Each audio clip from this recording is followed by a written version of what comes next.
Friends, இன்றைக்கி சுவையான bread bajji தான் ரெடி பண்ண போகிறோம். அதுக்கு முன்னாடி ஃபஸ்ட் டைம் என் சேனல் பார்க்குறீங்கன்னா மறக்காமல் என் சேனலுக்கு சப்ஸ்கிரைப் பண்ணுங்கள், பெல் ஐக்கானை கிளிக் பண்ணுங்கள். வாங்க வீடியோக்குள்ளே போகலாம்.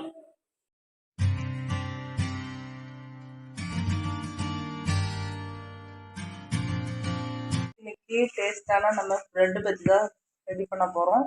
அதுக்கு பார்த்திங்கன்னா ப்ரெட்டு ஸ்லைசஸ் எடுத்து வச்சுருக்கோம். எத்தனை தேவையோ எடுத்து வச்சுக்கோங்க. அதை நம்ம இப்போ ட்ரையாங்கிள் ஷேப்பில் கட் பண்ணணும். இப்படி கட் பண்ணிக்கலாம்.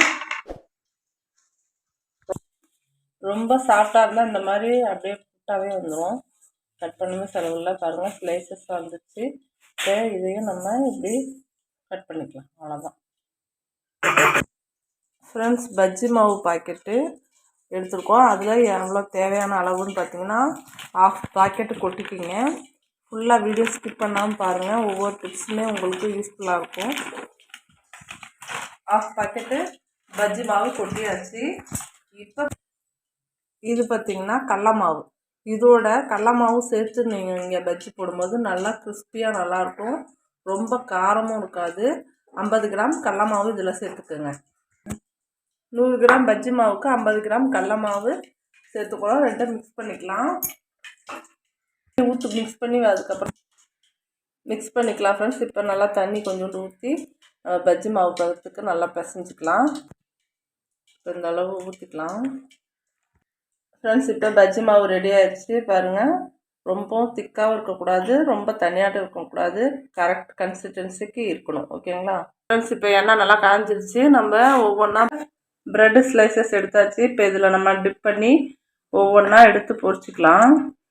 பாருங்கள், நல்லா டிப் பண்ணியாச்சு. இந்த அடியெல்லாம் லைட்டாக அப்படி எடுத்து விட்ருங்க. அப்போ தான் நல்லா கிறிஸ்பினஸ் கிடைக்கும். எப்பயுமே நீங்கள் பஜ்ஜி போட்டிங்கன்னா இதில் போடலாம்.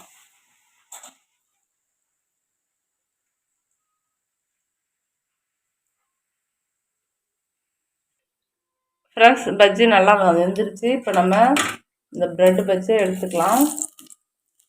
பாருங்க எவ்வளோ நல்லா கிறிஸ்பாக வந்திருக்குன்னு சொல்லிட்டு. ஃப்ரெண்ட்ஸ், சுவையான ப்ரெட்டு பஜ்ஜி ரெடி ஆகிடுச்சு. 5 நிமிஷத்தில் டக்குன்னு உங்கள் குழந்தைங்களுக்கு செஞ்சு கொடுத்துடலாம். பஜ்ஜி மாவு கடல மாவு போடுறதுனால அதுக்கு உப்பு சேர்க்க செலவில்லை. நீங்கள் இதை ரெண்டும் சேர்த்து செஞ்சு பார்த்துட்டு எப்படி இருக்குன்னு கமெண்ட்ஸில் சொல்லுங்கள். ஓகே ஃப்ரெண்ட்ஸ், மறக்காமல் என் சேனலுக்கு சப்ஸ்கிரைப் பண்ணுங்கள், பெல் ஐக்கானை கிளிக் பண்ணுங்கள், ஆளுங்கிற ஆப்ஷனை கொடுங்க. அப்போ தான் நான் போடுற ஒவ்வொரு வீடியோவும் உங்களுக்கு நோட்டிஃபிகேஷன்லாம் வரும். ஓகே, பாய்.